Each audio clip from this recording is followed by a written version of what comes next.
How's it going, guys? Welcome to your weekly dose of salt. My name is Sooty Tooty. This is a generic introduction. They call me Broken Games HD because I fall asleep in the middle of my room. I don't know, I've been bored all fucking day.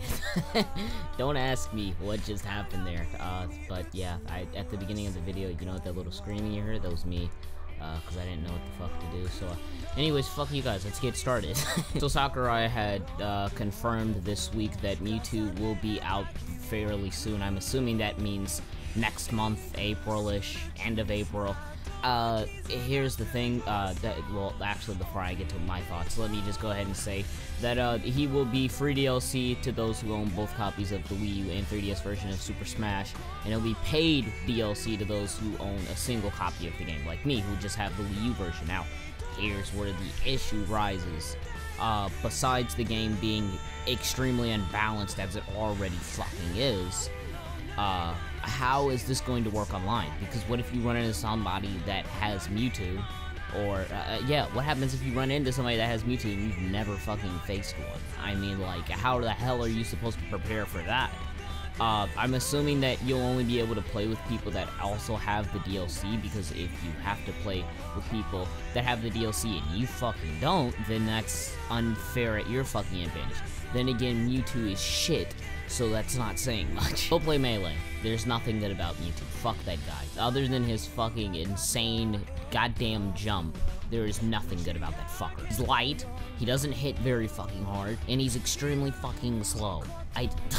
And his hitbox is just fucking gigantic, and by hitbox I mean like where he can get hit, not where he hits. Not gonna change the game much though. It's not as if like he's really that amazing. He's not so good to where like he's going to completely change the you know, how Smash is played. But you know, Sakurai might have buffed the shit out of him, even though he didn't want to buff Falco because he's a fucking dick. Wanted to nerf Falco and Marth.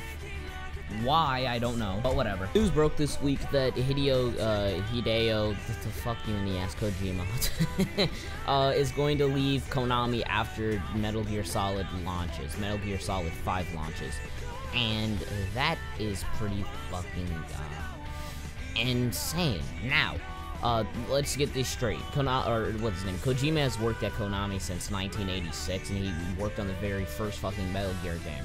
So, I mean, to have the creator fucking just leave, what the hell is gonna happen? This is, I have a feeling that how this ends up going is also going to be what happens if Sakurai leaves Smash. If he leaves making Smash, I'm assuming that the same thing that happens with Metal Gear is going to happen to Smash. Man, this is kind of fucked up, because even though Kojima is the fucking master of goddamn, like, games full of fucking cutscenes, he still knows how to make a fucking game, and I mean, for him to just want to leave, I think him and Konami have just had a falling out. For him to just want to leave, oh shit. I don't know if anybody really wants Konami still with fucking Metal Gear Solid. Maybe Kojima would, like, join another fucking studio, maybe he'll retire, I don't know. But just to see Konami breaking ties with the fucking creator of one of their biggest fucking franchises, it's just shocking. I wouldn't have seen this coming from a mile away. I'm still hyped for Metal Gear Solid 5. He'll still be in the development of Metal Gear Solid 5, so I'll still be picking that up. Whether that'll be on PS4 or PC for me, I'm unsure, because it depends on if I have a PS4 at that point, but yeah, on to the next one. So Windows 10 had quite a bit of information released this week. Part of that information is that Windows 10 had a, you know, narrowed down type of launch window, I guess we'll say. It said that it'll launch this summer, which is fucking great, because I really want to try how well, I want to try out Windows 10, and I'll probably do like a little tour type video when I get it, but that's the first thing. And then the second thing, I don't know why this is such a fucking shocker, but Microsoft is going to, if you have a pirated version of Windows 7 or Windows 8, you will not be able to get a free upgrade to Windows 10, because in short, those aren't properly licensed, so it won't, you know, kind of read when it tries to update, and it won't allow you to update. But that's how that's gonna end up working, I guess. That's not a fucking shocker. I mean, like, do you really think that they would just let people that got it for fucking free pirate the newer one too? That's essentially pirating 2 fucking operating systems, and they both run for over $100 fucking. God damn it. Think, motherfuckers, think. Didn't take a fucking genius to figure out that they were not going to let that happen. As for the release date, this is actually something that I did not expect. I thought it would come out probably sometime, because they had given so little information. I was thinking maybe sometime next year, like early next year, or early this fall, but like summer? Oh shit, that's not going to be very long. Now the only problem is I'm assuming if we're installing Windows 10, you're gonna have to get rid of all your other fucking shit, like all the stuff on your hard drive, which means that I'll probably have to upload and download it somewhere, but that takes too much fucking time. So I don't know how the hell we're supposed to keep our files safe without having to re-download everything. So that's going to be the biggest issue with Windows 10. It's going to be a matter of transferring your files that you already have, especially since I have 2 terabytes and I only have about 500 gigs left. I still have 1/4 of a hard drive left. But yeah, 3/4 of my hard drive has shit on it, and I need that stuff. So when I transfer over, I'm wondering how they're going to kind of make it to where we can preserve what's on our hard drive without having to keep with Windows 7 or Windows 8. Windows 7 is better than Windows 8. Everybody knows that. Whoever the fuck picked up Windows 8, get the fuck out of here. By far the biggest news of the week, I'm going to go ahead and talk about Nintendo. They've confirmed that they are not only going to be working on mobile games, which I'll get to in a second, but they will also, they're already in the process of making a new console. Oh, fuck. This is exactly what I talked about. I've said this like every time someone mentions Nintendo making a new console. It's an idiotic idea. Even if the Wii U continues to lose fucking sales, people just are picking up a Wii U. Some people still don't know it exists, but the people that do know it exists now are just fucking getting one. Why turn down? Oh my fucking lord. It shows something when the company that made the console doesn't even have faith that it'll sell. If that doesn't say shit, I don't know what does. I mean, for you to give up faith in a console that you created and then expect people to still fucking buy it, it's pretentious, and it's just fucking stupid. Think that their fucking brand name, Nintendo thinks that their brand name just fucking sells, and why that may be true, when you don't market shit, it won't sell. You didn't market the Wii U at all. You try to do the fucking Nintendo NX, or whatever the hell this thing's gonna be called. It's called the NX right now, that's the project name. What in the fuck are you going to fucking do? Now, here's what I'm thinking about the console. I'm assuming it's going to be some type of twist on virtual reality and cross-platform. It's one of those two. Now, I say virtual reality because if you guys remember the quality of life thing that they were supposed to be working on, it looked like they were trying to implement some type of headgear, quote-unquote, device, and the only thing that makes sense in that case is fucking virtual reality. So I'm assuming they're going to take some type of twist on virtual reality. I fucking hope not, because that's an insta-failure. That will not get far at all, period. So I hope that they don't even fucking venture into that field like fucking ever. Virtual Boy should have been fucking enough for you. Now, with the fact that there's one store, I think their name is EB Games, they're allowing you, yeah, EB Games in Australia, you're allowed to already purchase or pre-order a Nintendo NX. There's no information on it. Why the fuck would you pre-order something you know nothing about? I mean, come the fuck on now. It's like... I don't even know what the fuck to compare this to. What, pre-order or fucking buy a house before... how should I say this? Let's see. Buy a land before you know how good the land is, I guess. Let's see. Pre-order a phone when the fucking code name is just out. I mean, like, come the fuck on. I mean, why pre-order something you don't know anything about? It makes no sense. No sense at all. Fucking Australians, man. The fuck, why? Come on now. I'm also thinking that if Nintendo NX is going to come out, like, they're going to say more information on it in 2016, but if they're gonna be talking about it more in 2016, most likely it's gonna launch at fall 2017.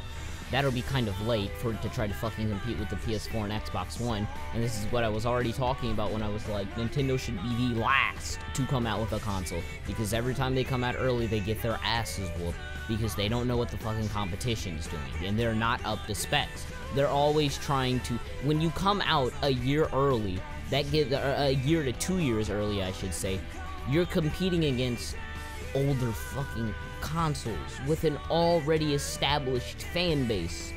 Why would you do that? Why not just go into the market when you have 2 other new consoles? You're both battling, you're battling for fucking supremacy, rather than trying to take an already established fan base and fucking convert them before their secondaries come out. It's stupid. I mean, I have a feeling they're gonna release this 2017. I wouldn't be shocked.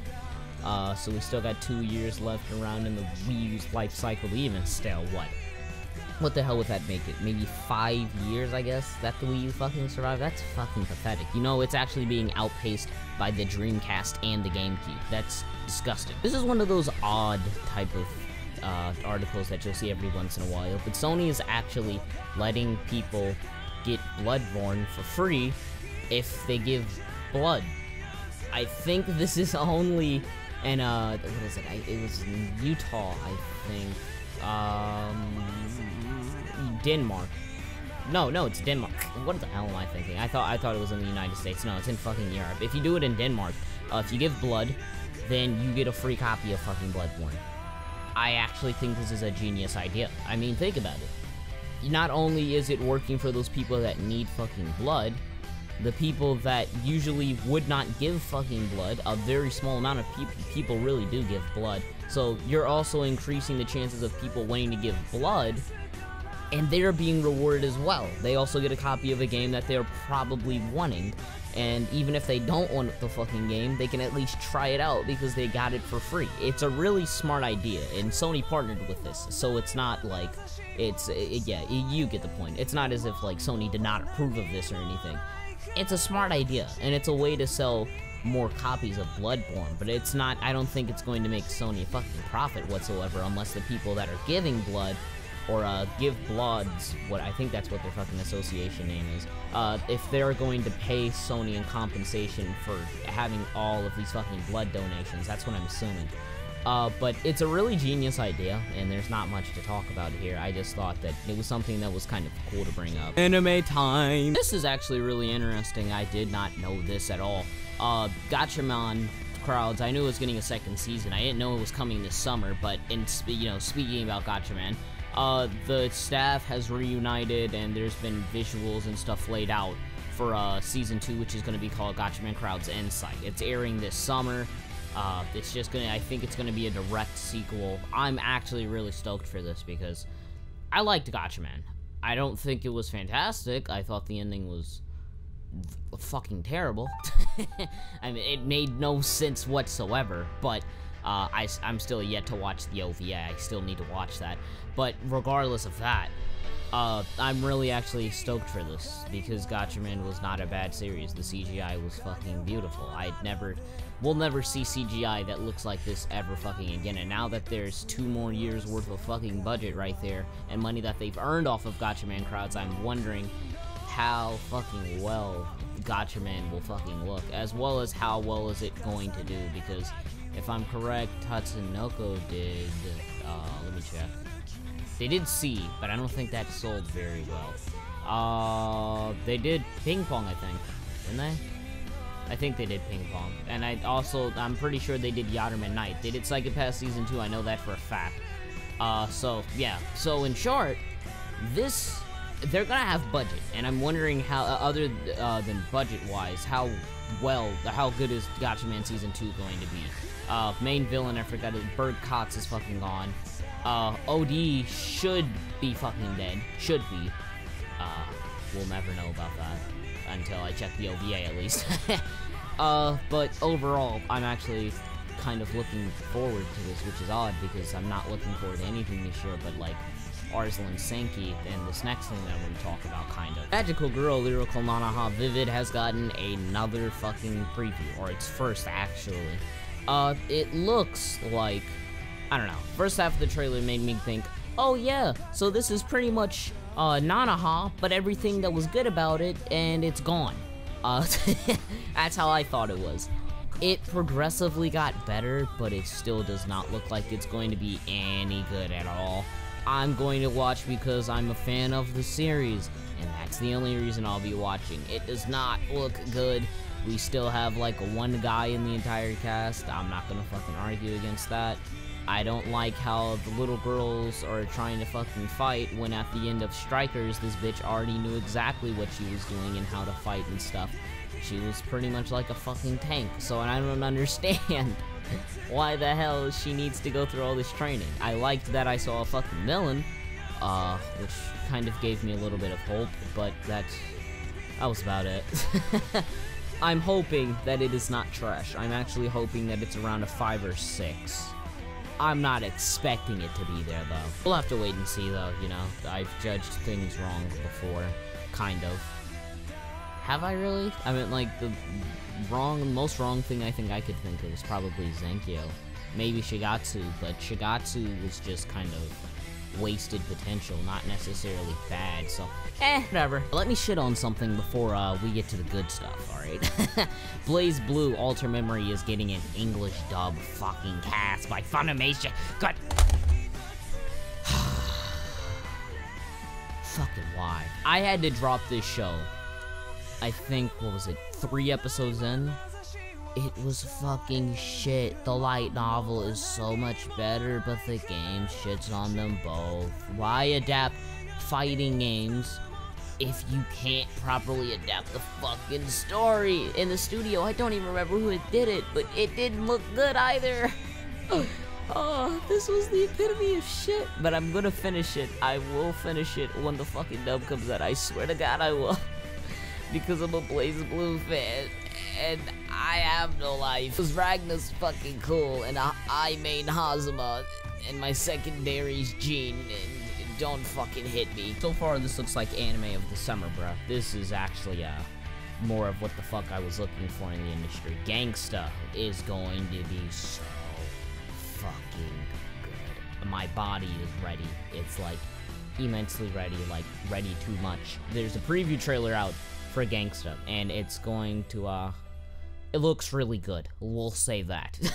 I'm not gonna spoil the trailer at all. I'm just gonna tell you, go watch it. I like how the main protagonists look. I like that apparently it's going to be a crime manga, or it already is a crime manga, but it's going to be it's going to be kind of like a crime-based thing. It's not going to be like Psychopaths though, which was trash. And there's a sexy black woman, so this is going to be good. Yeah. That's really all I wanted to talk about with Gangsta. It's coming out in the summer. It looks like summer's saving grace because I haven't seen anything else that's going to be good in the summer. Owari no Seraph already has a season 2 and the first season hasn't aired yet. I'm assuming it'll be shit. And if it is shit, then Gangsta will be there to save it. And if Gangsta turns to shit, then I'll kill myself and drown with fucking goldfish flying through my ass. Good night, everybody. So this last news article is going to be pretty quick, because there's not much to talk about. I was right, Matt. The house is, doing One Punch Man. I'm never fucking wrong. Thank you guys for watching. If you guys did enjoy, please leave a like, comment, and as always, I will see you guys in the next video. Deuces!